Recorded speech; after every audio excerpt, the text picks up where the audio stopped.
Welcome to the David and the Bear podcast. Let's have a good time. Yes, sir. Welcome back, everybody, to the David and the Bear podcast. I believe this is episode 9. Y'all can check me on that though. But this is gonna be another fun episode. I have a special guest here. Her name is Chelsea. She is a poet, a daughter, a mother, very hardworking individual. She's also on our facility operations team at the Orion Amphitheater. She's also a guest services assistant whenever she's called upon to do so. She can work community events. She can pretty much work anything within the amphitheater if you literally ask her to. I've seen her put in countless hours at the amp. She also has an upcoming gig with the Orion. I believe it's a moment in is that right? A moment in time. Yeah, it's a moment in time on mental health. Yeah, So the 20th. So yeah, if y'all are in the Huntsville area and y'all don't have anything to do, or y'all want to come out and support Chelsea, she'll be there. It's on the 20th at the Orion, a moment in time. Oh, it's the 28th. 28th, my bad. That's right. My bad. Go ahead, pop off. If you're looking for poetry, I do have an Instagram at Poet Amadeus Blue. And then my pen name is CS Docs. So sometimes that gets confusing. So I guess the question to start it off is, what made you get into poetry in the first place? It was my 6th grade teacher, Mrs. Peak. She had introduced us to Emily Dickinson because I could not stop for death. And around that time, I don't think she was aware I was dealing with my father's death. And it like started, she would do this thing in class where it was like A, B, C, D papers, and you would have to do like a poem, an essay, a short story. And mind you, we're little 6th graders. And I wrote a poem about a lady that had jumped off the roof of my grandmother's work building. And apparently it was very convincing. And so she approached me. And that was kind of like when I first started. And I can't say that I really wrote a lot of poetry. I think I wrote like 2 poems until I started writing like 2 years ago. So. I got you. So I guess tapping into, if it's okay to go down that road. You said your father passed away when you were in 6th grade. How did that affect you mentally, like in that regard? I would definitely say it was one of those moments that has defined my life in certain ways. He essentially sacrificed his life for 2 women that he come across that were getting accosted by a man. And so he stopped to help them, and a physical encounter ensued, and he lost his life. So I guess we can say that your dad inspires you to do the things that you do and, write the things that you write. What qualities did your dad possess that you've seen growing up that inspires you? Honestly, I didn't really know my dad. So like he was a military man, Coast Guard, so he was always off on the ship. And so like he died like when I was so young that I only have like a few memories of him. So like I have like a really good memory of like Massachusetts in the summer with him. And basically the rest of it's photographs. We do apologize for your loss. He's in our hearts. No, you're fine. So I guess wrapping back to that question then, who inspires you the most? My kid. My kid does. Yeah, a lot. You know, when you have a kid, I feel like my kid for me is like a huge part of my legacy. But also you have to understand that you're their role model. And so if you don't pursue your dreams, then they won't pursue their dreams necessarily.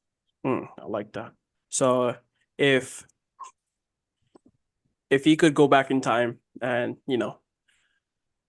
to to that hard moment in time where, you know, your father had passed and all that kind of stuff, what would you tell young Chelsea if you could tell her one thing Um, with all the knowledge you have now?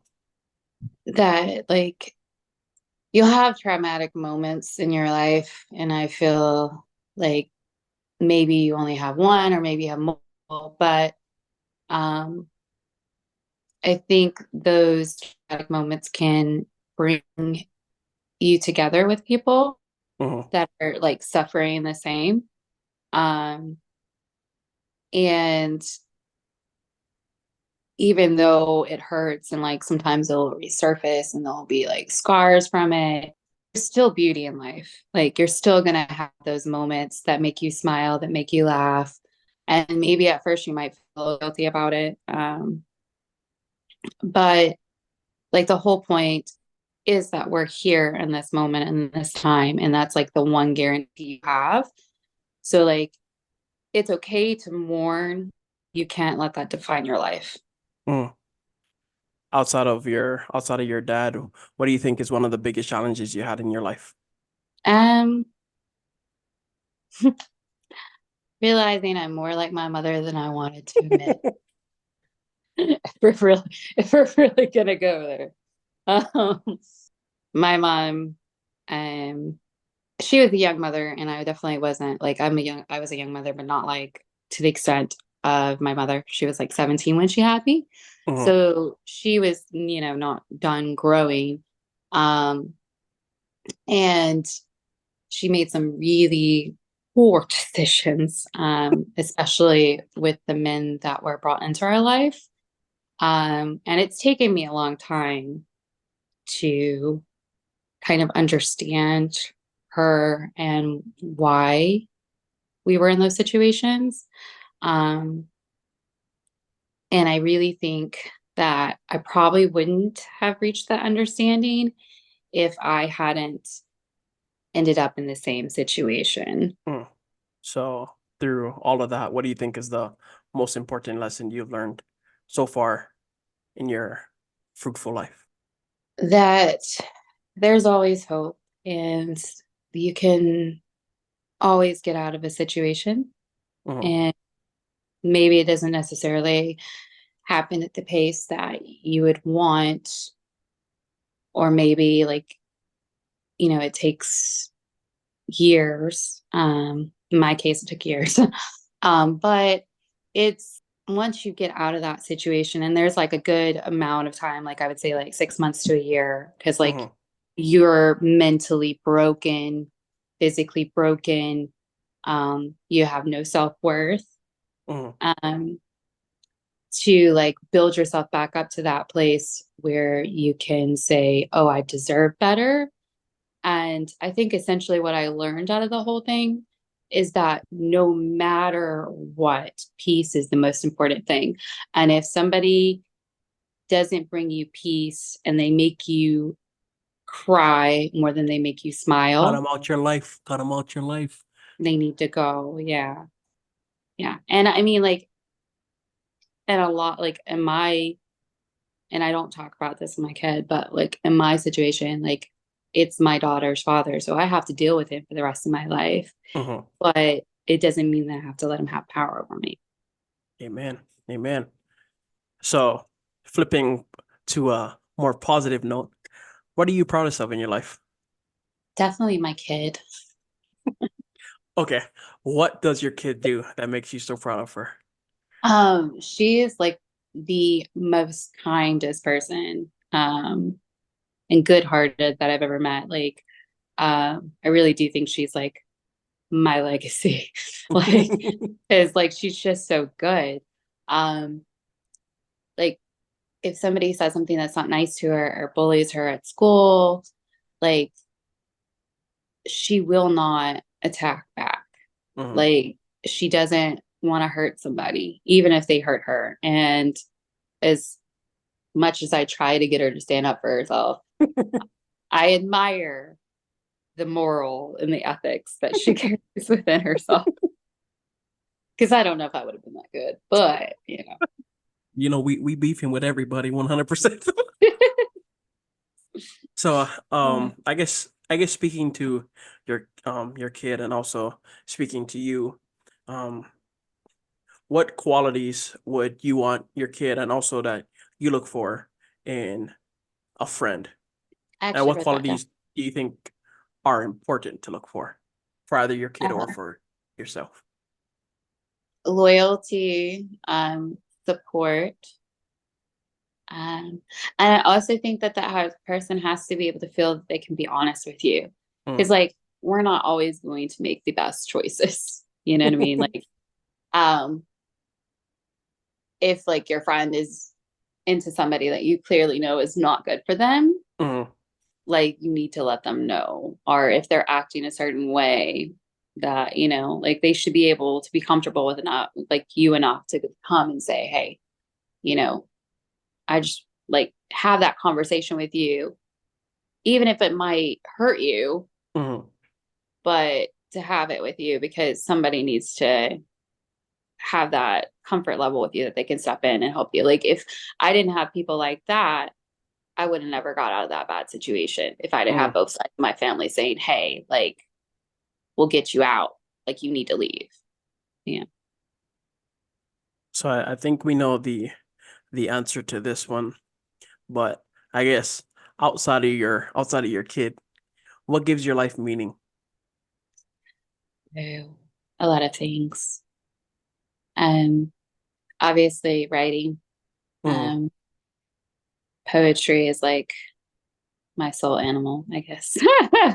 um, I really love nature. Like I a lot of time like sitting outside, um, listening to like the birds and like the cicadas, and then like I have this really obnoxious bird that sits in a tree I never see, but he goes off at like 10 o'clock, 4 a.m. in the morning, and like most annoying thing ever, but like appreciate him because if he was gone, I would miss him.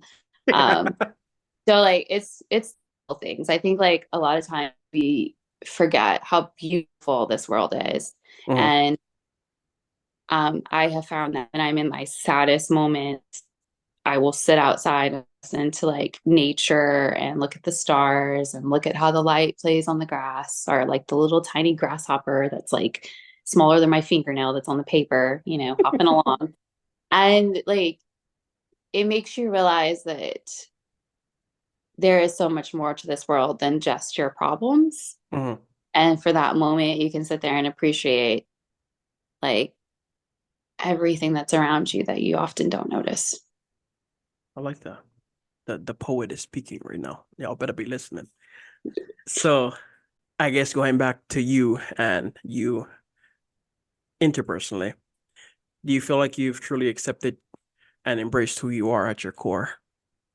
Yes, I do actually, for the first time in my life. But I mean, I think that comes from a lot of things. Like, for instance, like I love the Orion Amphitheater. So, like, Hmm. if I'm in a shitty mood and I go to work, I'm so sorry if I was No, no, sick. you're But good. You're good. if I do, and like I will get lifted out of that mood Mm. because like I really enjoy like the atmosphere and the environment. And I think it also goes to having something that you can creatively pour your emotions into when you're struggling. And that can be different things in music, poetry. For my kid, it's art. Hmm. And having that and then realizing the faults in yourself and being able to see those and say, hey, like, I know, like, for example, I'll give you a specific example. I like distant men. Like, I like them to like be very distant. And I think it's like a defense mechanism that if they're Hmm. distant, they're less likely to hurt me. Mm. And it's taken me a while to like break that down. And so, like, if somebody is distant with me, I find that I have more feelings towards them. Mm. And I'm, that's not going to be good for the long run. And so, like, it's recognizing those things in yourself and not really necessarily judging yourself for it, but understanding why they're there. And then, if you understand why they're there and you understand that you do that, then you can appreciate like the person that's not like that. Hmm. And I think that's made me be more comfortable with myself. The fact that like I know that I do these things, and I'm more self-aware of myself. And it brings self-love in a way because you understand yourself and you love yourself even though you're like that, if that makes sense. Self-love is important, everybody. Self-love. So, stepping out of Miss CS Stocks, if you could send a message to a large group of people, who would those people be, and what would your message say? I would send it to people that were struggling. And I think there's a lot of different struggles. Like it could be that you're struggling because you're in a bad relationship. It could be you're struggling financially. It could be that you work a job that literally sucks the soul out of you.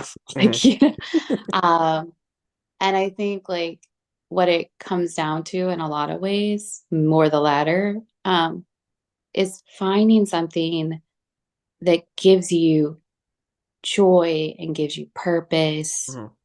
Um, and just knowing that like if you can do that and have that thing in your life, that you'll always have something that's worth striving for and living for, and you'll always have like a sense of um happiness. It's like the, Mhm. the life well lived, like Mhm. you have this one life, you're gonna, if you can find that one thing. And it took me a long time because like I was like, writing is not a lot, it's not financially smart, right?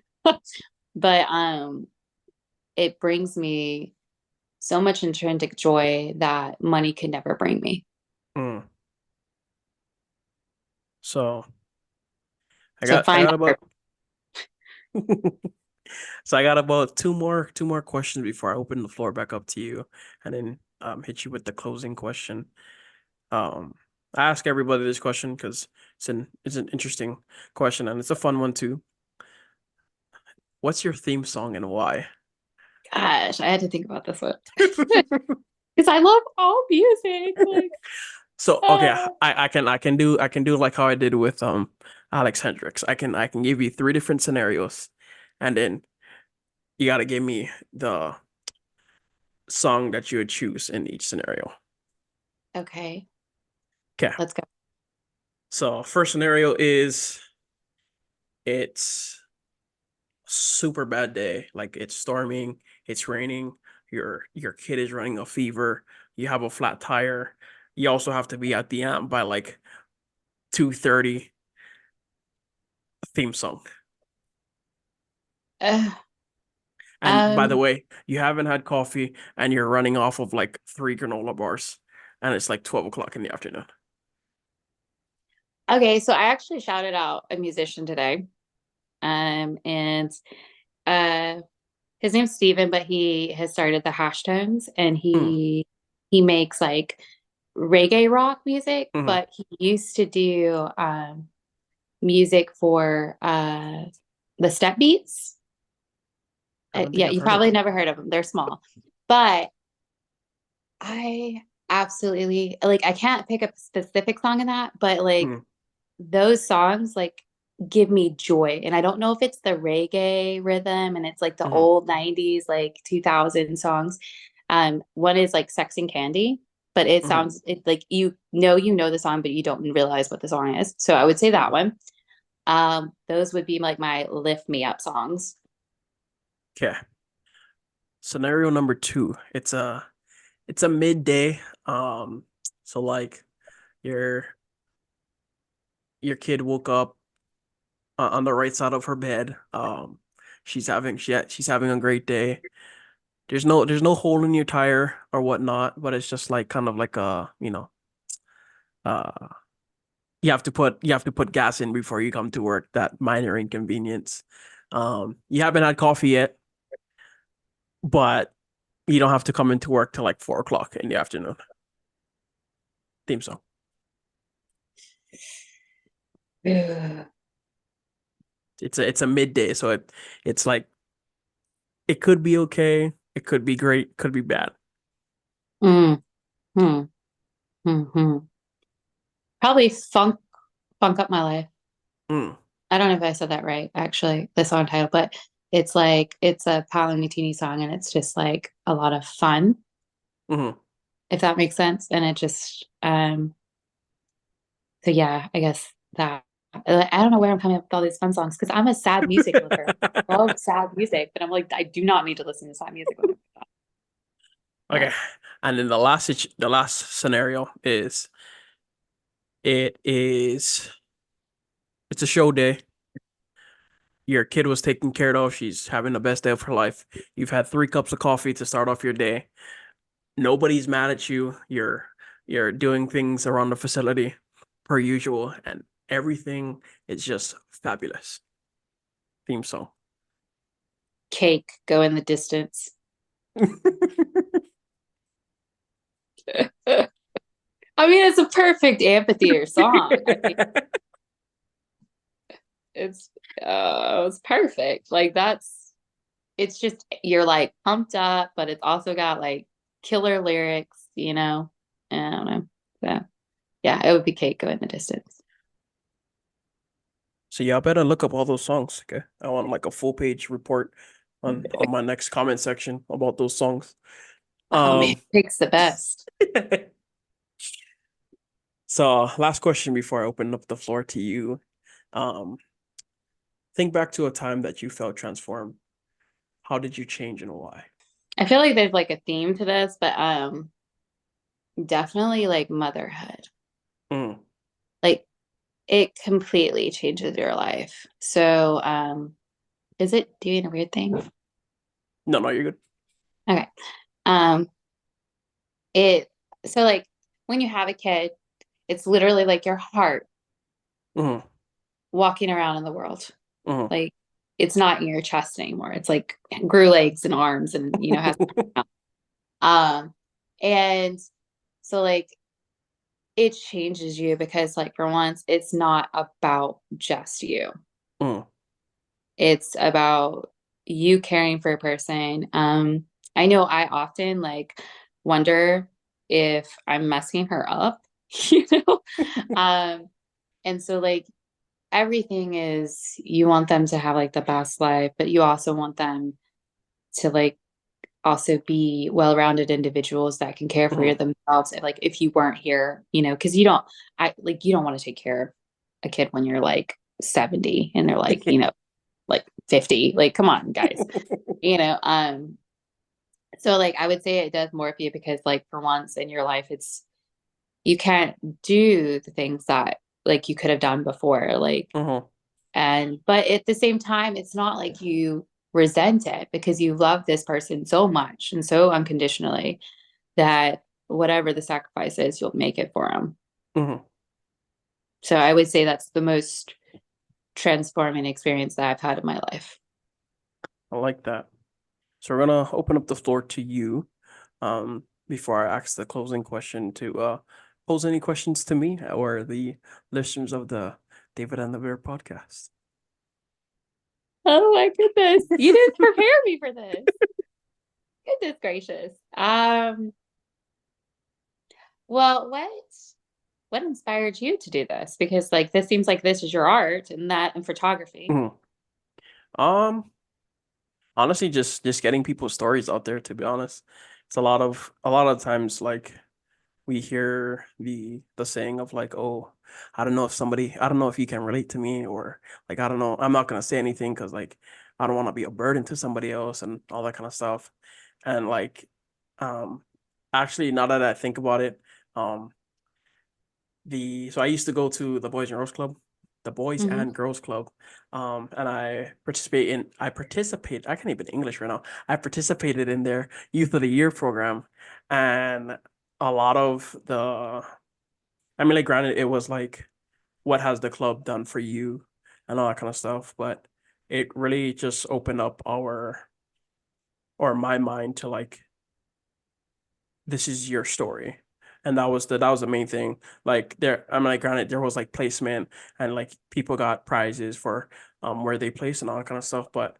honestly, it was one of those things where every single day that we went to one of the workshops, he was like, it doesn't matter where you place, it doesn't matter who places above you or behind you.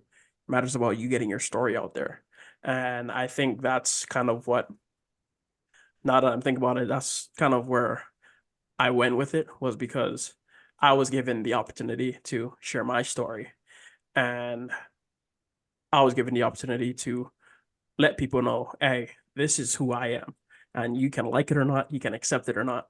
And I think with this podcast is one of those things of, I can get people's story out there, whether they like you or not, it doesn't matter. We could care less what Bertha down the street thinks about me right now. I'm getting my story out there. So I think that's one of the big things, is just getting people's story out there. And I love talking to people. I mean, like, you know me, Yep. I sit in the management office talking to everybody. I don't even You're care if such you're a a bright promoter. personality. I don't care if you're a promoter or not. I don't care if I'm not supposed to be talking. Or I Hey, you're do better care than because I me don't. because I get nervous. So, but Um, but yeah, I think that's one of the big ones, is just getting people's story out there. And then what I always like to say is that if you have breath in your lungs, you have a story to tell. So yeah, so the closing question is just, what's one piece of advice that you can share with the listeners of the podcast? ooh, I had to think about that one. Let me look at my notes. I'm very studious. Guys, she came Uh, prepared, guys. She came prepared. I didn't even come oh, prepared, I have guys. like papers, man. Like, um, oh, I remember that. So I think this is like the most important thing.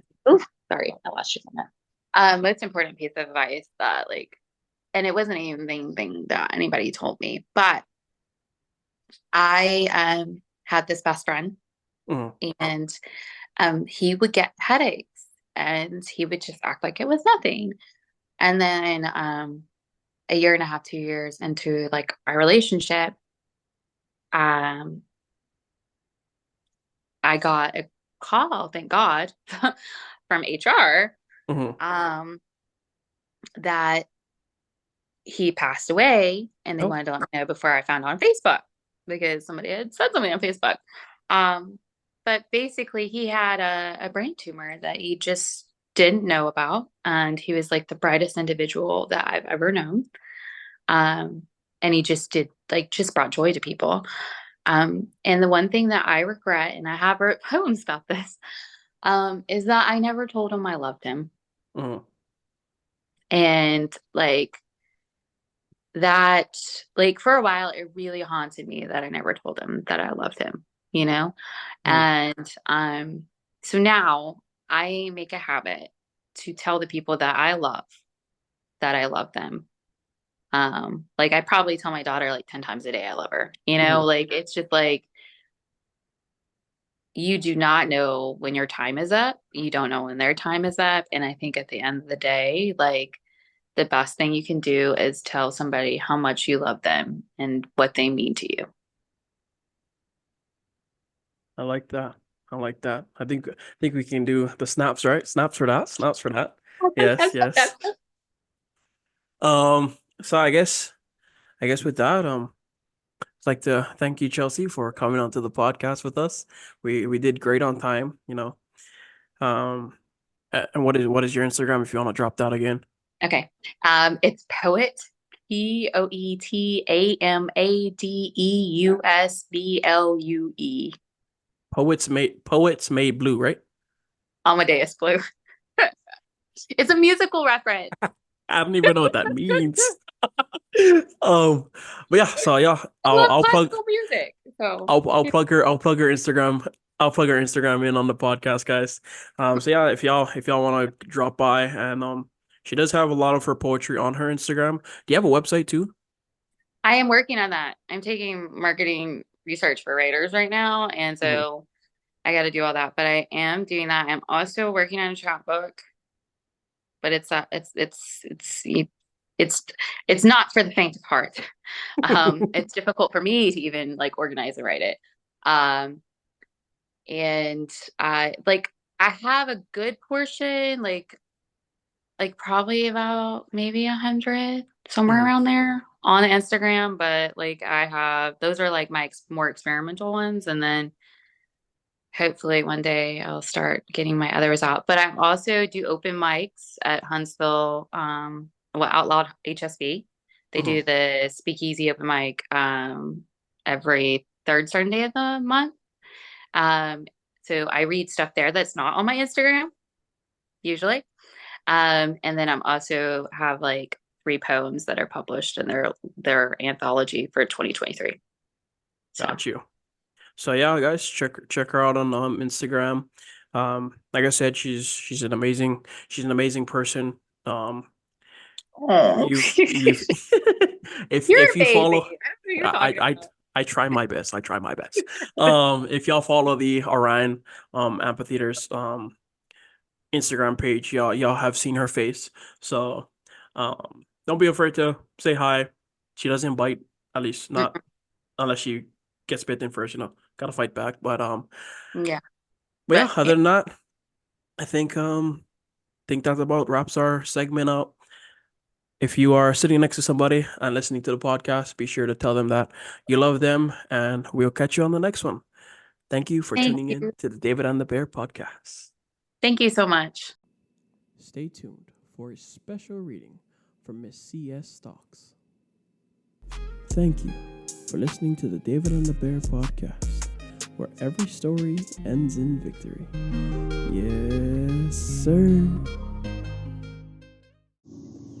The moth. I watch the moth. He is stuck in a web. He tugs and then stills, then pulls with all his moth might. But his moth might isn't enough. And the web's now coat his wings. He's done the spider's duty for her. He stills as she comes towards him. He knows it's the end, but he gives one more moth might tug, then gives in. She finishes him, wrapping him in silk linen. Is it better to be done in by the spider or the light? Does the moth who flies high to light experience terror or wondrous awe when the light shines bright, then brighter, rising on wings thinner than paper to be closer to the labyrinth of light? A Icarus moth, zapped, suspended still. Then he falls. He falls so swift you can't see his moth body turn. Then lands, debris on the ground. Is it better to be done in by the spider or the light?